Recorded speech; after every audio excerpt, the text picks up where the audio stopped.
uh, the experience of, for those of you that weren't here, if you're driving your car and you're in the left turn lane, or you're in the left lane, and you come to a red light and there's one car stopped in front of you, and the light turns green, and just then the driver of the car in front of you turns on their left turn signal. And there are several cars coming from the other direction. So it's just kind of letting that above scenario sink in for a moment, because we've all had that happen. If not today, it's happened in the last few days. Or I've done it. Yeah, or you've done it. You've done it. And then the question is when that happens, when you're the one behind the car that just puts on its signal, what's your normal reaction? What is your habit pattern? Your sankara is what it's called. What's your habitual reaction to that type of experience? Do you honk your horn, or do you mutter under your breath, or do you change lanes dramatically and kind of squeal around like this person just cost you a year of your life? Or what do you do? And so there's probably no right or wrong answer to that question, what do you do? But there is maybe a way that feels better than another way. And so sometimes I just work with that as a practice. I become aware of that real feeling of tension, that feeling of anger and anxiety when that expected left turn signal occurs out of nowhere, and I notice how I feel. And so just in that moment there's a little choice, and so I let go. When I do, I feel so much better, and it's just immediate. It's not like a big process. It's just, oh yeah, that happened. Oh well. Like Elaine says, sometimes we're the one that does it. You realize, oh geez, I need to turn, and I was just, I forgot to put on the signal. So, just an interesting thing to work with that. And practice the letting go. And notice the way it feels. Just notice the difference. Again, nobody's saying one's right or one's wrong, but which one feels like freedom, and which one feels like something other than freedom. So that was the left turn practice from last week. And I have another one I'll share with you tonight, but I wanted to share this piece of writing here by Portia Nelson. And sometimes I will read these poems or these little quotes, and I don't include them in the handout because sometimes they're kind of long, and I want to include the material in the handout that pertains to the talk. So this one is wonderful, I think, and so I thought I'd give everybody a copy of it. So hopefully you'll appreciate it as much as I do. So, Autobiography in 5 Chapters by Portia Nelson. Chapter 1. I walk down the street. There is a deep hole in the sidewalk. I fall in. I'm lost. I'm hopeless. It isn't my fault. It takes forever to find a way out. Chapter 2. I walk down the same street. There is a deep hole in the sidewalk. I pretend I don't see it. I fall in again. I can't believe I'm in the same place. But it isn't my fault. It still takes a long time to get out. Chapter 3. I walk down the same street. There's a deep hole in the sidewalk. I see it is there. I still fall in. It's a habit. My eyes are open. I know where I am. It's my fault. I get out immediately. Chapter 4. I walk down the same street. There's a deep hole in the sidewalk. I walk around it. Chapter 5. I walk down another street.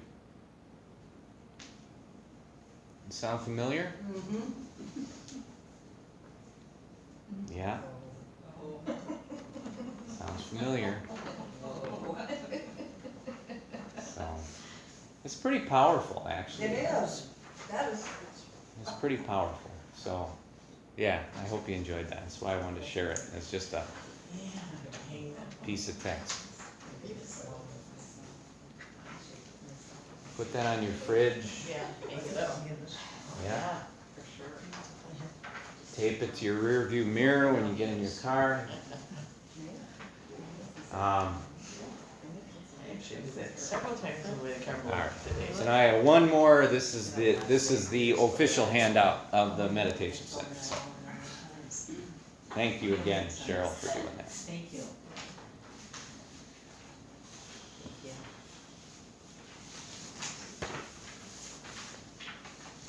It's so fun.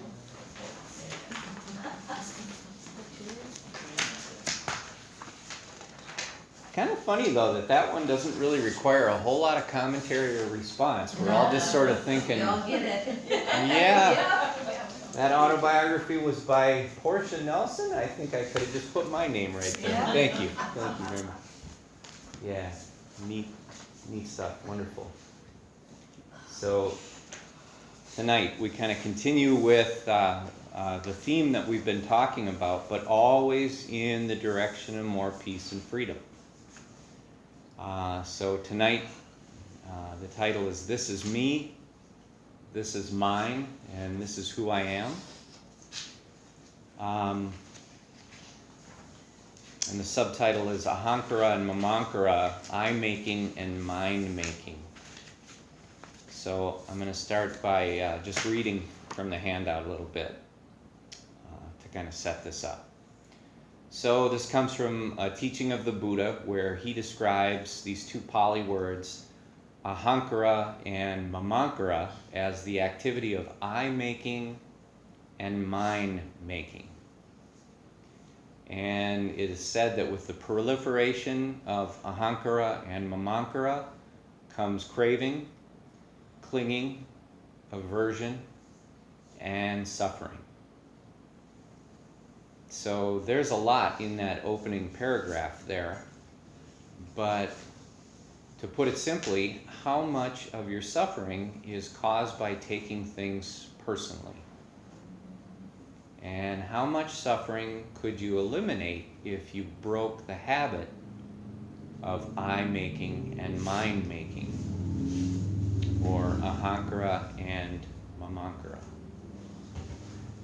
So we're kind of working with the things that we talked about over the last couple of weeks, the 5 aggregates, the 6 sense bases, how our experience arises as a result of that, and how when we start to look at those 5 aggregates or those 6 sense bases resulting in experience, we begin to realize that there's a process taking place here and that it's not just an automatic thing. We sometimes take it for granted that it is an automatic thing, or like I say, that the reaction and the way that we feel about an experience is baked into it. But we start to discover in a lot of ways it isn't. That things happen and that we react based on conditioning, which is the things we've learned, the things we've experienced, the things we've come to expect. We also react volitionally, meaning that those reactions, even though they might come very quickly as a result of all of our past conditioning, there's still that moment at which we can decide how we want to react this time. And so that is the beauty of the teaching and the understanding of those 5 aggregates and those 6 sense bases, is that we have a choice in it. And so it's not that we have this life sentence of suffering, that we just have to deal with this stuff over and over and over again. Right? And so that's kind of, the theme of this poem is that as the author talks about her experience of walking down the street, repeating those patterns, at first just thinking, well, that's the way it is and it's not my fault. But realizing as she becomes filled with wisdom that there is a choice and that she has a degree of control and she can make the decisions, and it changes her experience. So, but it does come with that moment of kind of self-awareness that, oh yeah, I do play a part in this. So when I suffer, I am doing something that is maybe contributing to that. But the beauty of knowing that is that is the same piece of wisdom that sets you free. So that's how wonderful that is. If we look at it and we resist it, it's a source of suffering. If we look at it, we accept it and we embrace it, it is the key out of ourself. So consider for the purpose of practice that the self isn't something we are, but the self is something we do. The sense of self is the result of a particular way of relating to the world around us. And out of that relationship arises ideas of scarcity, potential threats, what is valuable, how we wish to be seen, etc. Just like being in the left lane when somebody clicks on that left turn signal. That is a way of, our experience in that moment is a way that we relate to the world around us. So if we're just kind of riding that hair trigger and we're ready to react with disdain or anger, then we get pretty much what we set out to get. Sometimes we'll make the same, we'll do the same thing, but then we'll catch ourselves and we'll start to realize, oh yeah, there's that hole I fell in, but I recognize it this time. Right after I fell in, I realized, oh yeah, I walked into that same hole again. And so I realize I can get out of it. I can get out of it. So if you aren't spending all of your time protecting and serving this imaginary sense of self, and I use that word not in that, is it that you don't exist? Because we do. We're all here. We all have this physical body. We all have this mind. We all have this consciousness, and we all have our experiences. But again, that teaching on the 5 aggregates from 2 weeks ago and the teaching on the 6 sense basis from last week is telling us that this thing that we take for granted is just me, in my experience, is actually made up of these separate little component parts or a process. And so if you aren't spending all your time protecting and serving that kind of imagined sense of self, you'll be so much more peaceful and free. Because serving the self is stressful and it's an enormous amount of work. If I set out to kind of feed my ego for the day, it's going to be a bad day, because it's just not going to get fed. I know that my ego has got, it's just insatiable. There's in Japanese and Zen imagery, there's this image called the hungry ghost in Japanese lore. And it's represented by this sort of ghostly looking figure with a long, really tiny throat and a big, enormous belly. And it has all this insatiable craving and desire, but it's not possible to get everything down this tiny little throat into its enormous belly that can never be filled. And so that's kind of, I will think about that sometimes, the image of the hungry ghost and how, we all kind of have that ghost in us, that hungry ghost. But yeah, think about that. Just if you took a day off of yourself, took a vacation from being me for a day, what does that feel like? Do you lose anything? It doesn't mean you can't take care of yourself, and it doesn't mean that you suddenly just let people hurt you or anything like this. But there's a difference between being caring for yourself in a wholesome, healthy way that doesn't cause you to suffer, and serving a strong sense of me and this is me, this is mine, this is who I am. Again, a lot of work those days. where I set out to feed that ego or to try and prove to myself or to others that I am a certain way, when it's just not, when it's not true. And when I let go of that, I kind of forget about who I am. It's like the whole universe just opens up. Today I was characteristically in a hurry, and I was driving, and I drove past a little drainage pond, kind of over by the Best Western Motel in the south end of town, the one they just built. I had my window down on the driver's side, actually. I drove by this drainage pond. I heard frogs, thousands of frogs. And as I drove by, I was, where is that coming from? And then I realized it was this drainage pond. I couldn't connect with the sound because the passenger window was closed. So I actually came back and I parked next to that drainage pond. All the frogs went silent immediately. As soon as I pulled over, clicked off the engine, rolled down the passenger window, and I just waited. And pretty soon those frogs came back. And I just sat there and I let the universe feed me what I could never feed myself. I always think when they're I love you. I love you too. Yeah. Yep, I love you. It's beautiful. It's beautiful. It's a trip. And it cost me nothing other than let going of my idea that I had to be in a hurry. So as soon as I let go of my sense of self, I got that incredible, really indescribable reward. So it'd probably be a whole bunch of people pulled over by that pond tomorrow, listening to the frogs. But you gotta wait. That's the funny thing. It's like when I decided, okay, I'm gonna listen, then they got silent. They wanted to make sure I was serious about that. So, the Dhammapada, one of the, probably the most well-known Buddhist teaching, Buddhist text.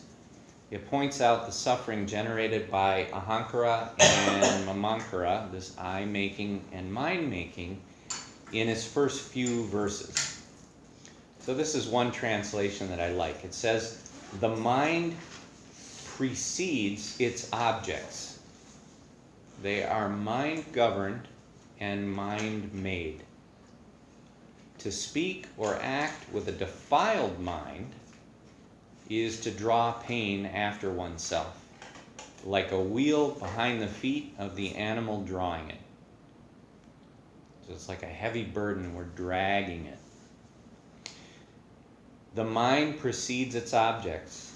They are mind-governed and mind-made.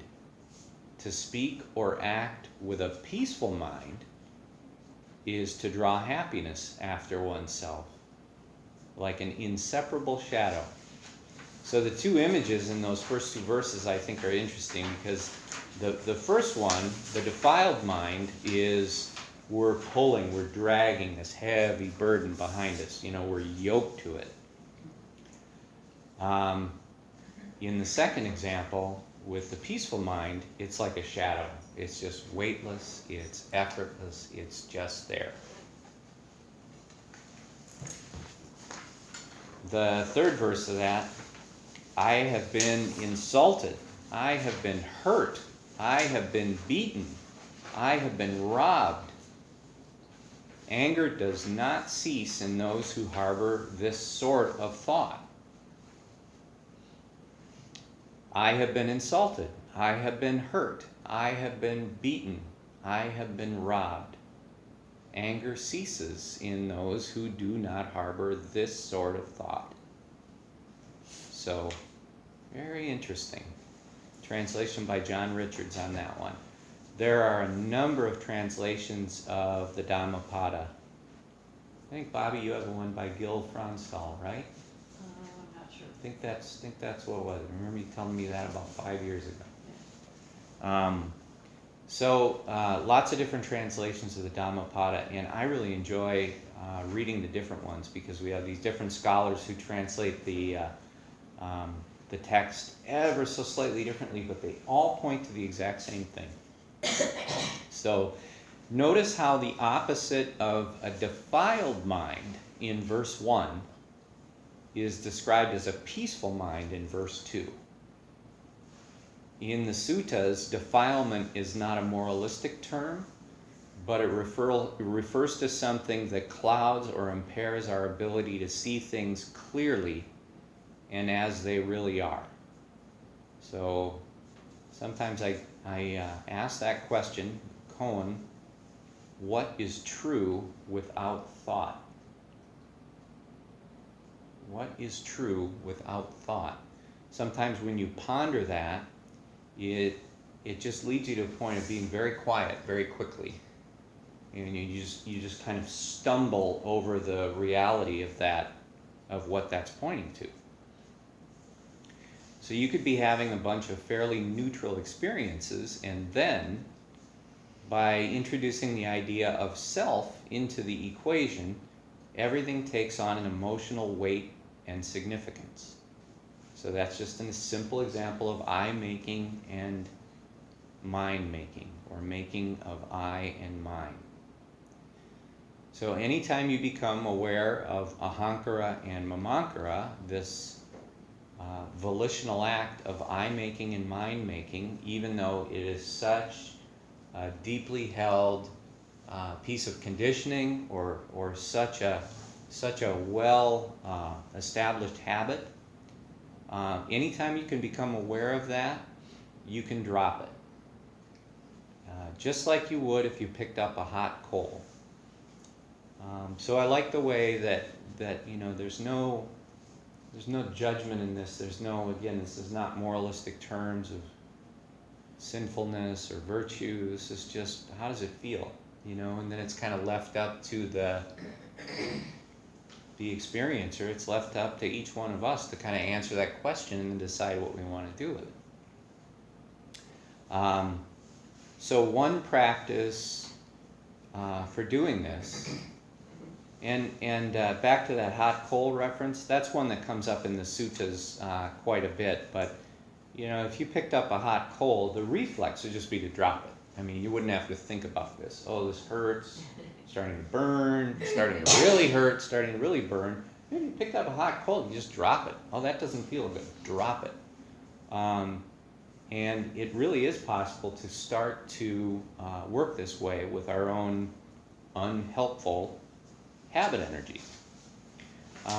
So one practice for doing this is to start to rephrase the narrative in which I and mine proliferates by editing out self-references. So, it's a little bit of a cognitive therapy game in a way. So a good way to do that is by noting. That's a technique we use a lot in the practice, noting. So that's becoming aware and then objectively identifying something in a very basic way.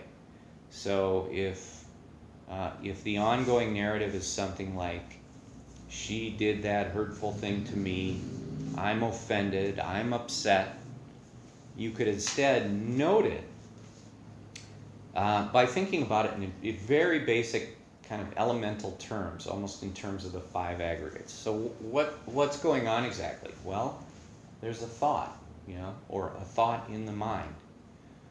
Well, where in time is that thought? Is it in the future? Is it in the present, or is it a memory?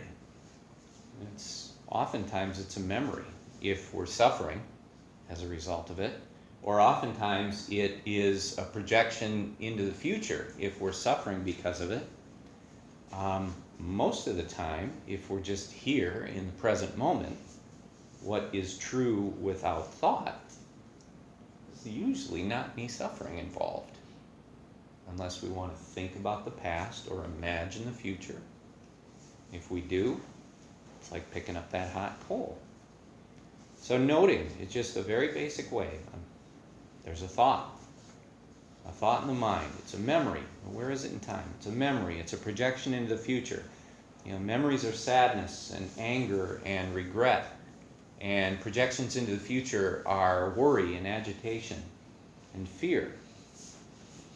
So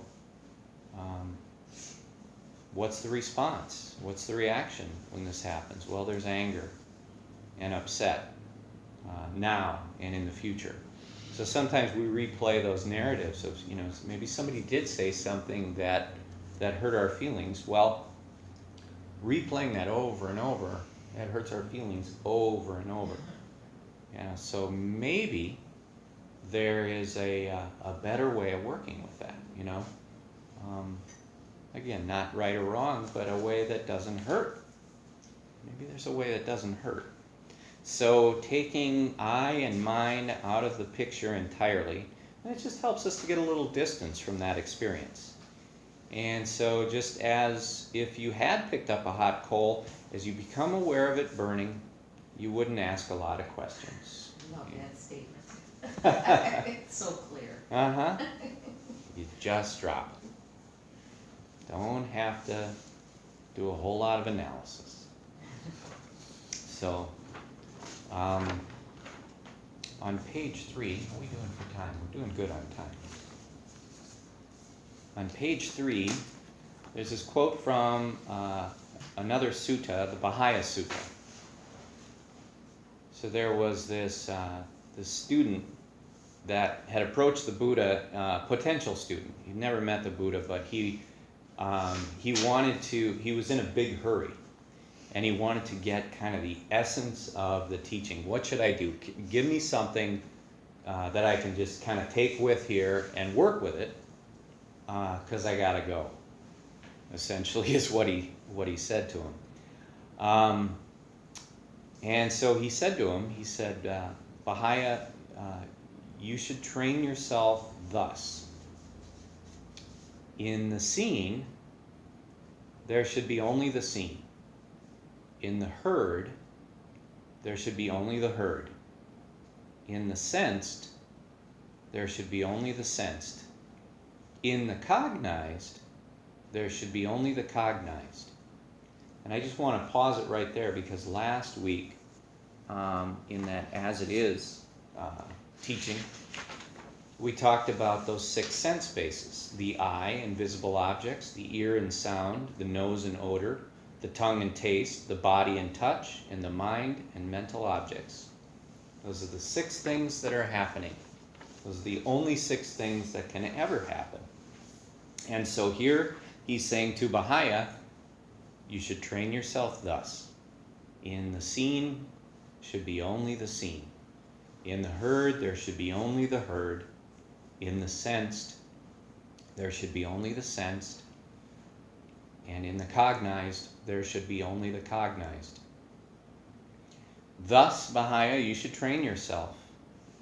When for you, Baha'ya, in what is seen, there is only the seen. In what is heard, there is only the heard. In what is sensed, there is only the sensed. In what is cognized, there is only the cognized. Then, Baha'ya, there is no you in terms of that. When there is no you in terms of that, there is no you there. When there is no you there, you are neither here nor beyond, nor between the two. This, just this, is the end of suffering. So to bring it back to a really, the simple thing, again, today I was in a hurry. I had to get from point A to point B. There was a moment where I let the herd be just the herd. And I shut that engine off and I listened. And that was the end of suffering. This, just this. So, isn't that neat? Those 2,500-year-old verses. We see nearly everything through the lens of self. But again, the self, I had it on just page 1. The self isn't something we are, the self is something we do. So, conventionally, yeah, we got a body and a mind and all this stuff, but This idea of self is something that is absolutely something we do. So we see nearly everything through the lens of self, and this leads to more intense states of greed, anger, and delusion. And those three things are known as the three poisons in the suttas. Because the self can't help but see things compared to what it wants.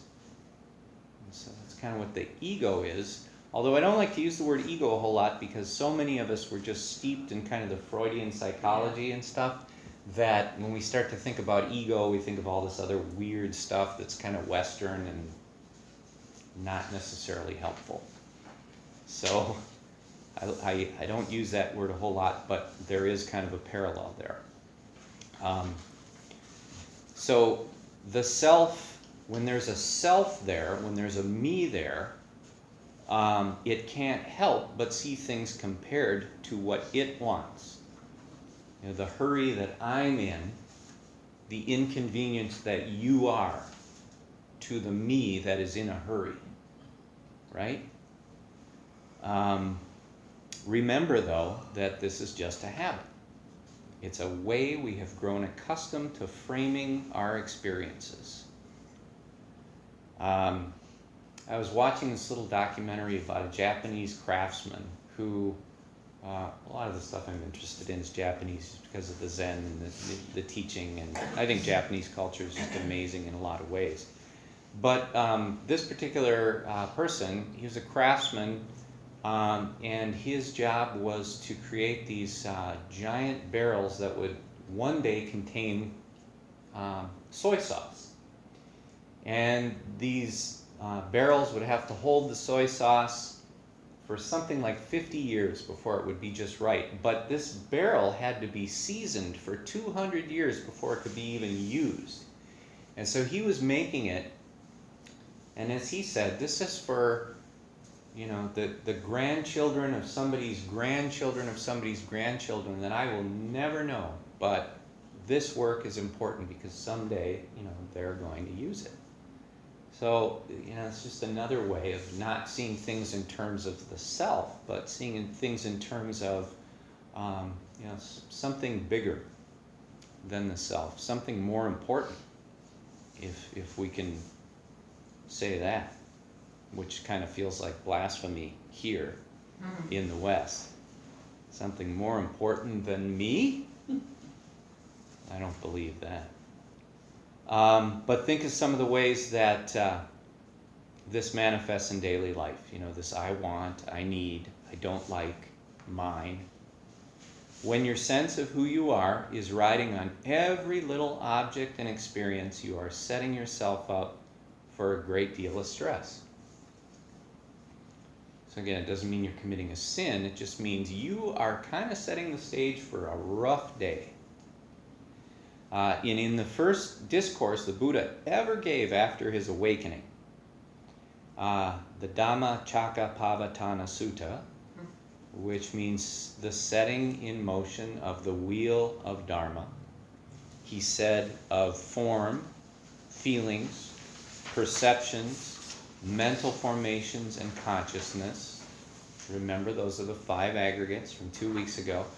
Essentially everything there is. He said, this is not me, this is not mine, this is not who I am. So that was one of the first things he ever said to other people once he attained enlightenment. So this word anatta, we've shared that before, but it means not self or non-self. So it's just a way of framing things. This is not me. This is not mine. This is not who I am. Practicing anatta in this way helps us let go of our craving, clinging, and aversion. And of course, those are the 3 engines of suffering. Because the self is the thing that gets attached. No self, no attachment. No I-making, no mind-making, no clinging, no craving, no aversion, no suffering. Stopping the proliferation of ahankara and mamankara sets you free. So consider how you might navigate through life without an I as a frame of reference. How would that change the way you look at things? Your ideas of self only serve to limit you.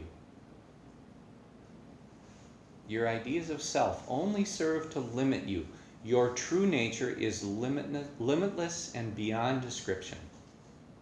So when you let go of I am this and I am that, and abide as the infinite awareness found when you are willing to let go of craving, clinging, and aversion, abide in the equanimity of a mind that rests in wisdom. So here's, as I said, I was going to give you another challenge, kind of like the left turn challenge from last week. So this is a 24-hour challenge. See if you can just avoid using the word I, whether it's in speech or thought, for 24 hours. And just observe how that one simple thing, just trying this as a practice, see how it changes your relationship to what's happening. It's an interesting practice. When I started to work with this, again, we have to say these words for kind of conventional so that, you know who, I'm referring to. But when you start to work with that, it's amazing how it really does change your relationship to what's around you, because you're starting to look for a different way to frame it, a different way to relate to it, and a different way to reference it. So that kind of brings you back to that noting, rather than, oh, I'm so angry because she said this, and I'm going to tell you that story for the 100th time today. Or you could just say, there's a thought in the mind. It's another memory of the past, and it is causing agitation in the mind. It's causing suffering. Letting go of that, letting go of that I reference, it really does help. And the neat thing is sometimes we think, well, if I let go of I, who am I going to be, or what will become of me? And today I became infinite time because I let go of hurry, and I became 1,000 frogs in a beautiful drainage pond by the Best Western Hotel. So that's one of the bonuses of the practice. So we're at about the end of it. I'm going to leave it there and just kind of leave you to think about this. There's a lot here tonight between the autobiography in 5 chapters and the references to the previous weeks and to this teaching tonight. So there's a lot to work with. So it's just something you kind of take and just sort of, you start to work with it at your own pace. But what we'll do is we'll wrap things up here by kind of letting go of all this for a moment and refocusing ourselves on the 4 most important things, which are compassion and loving kindness and appreciative joy and equanimity.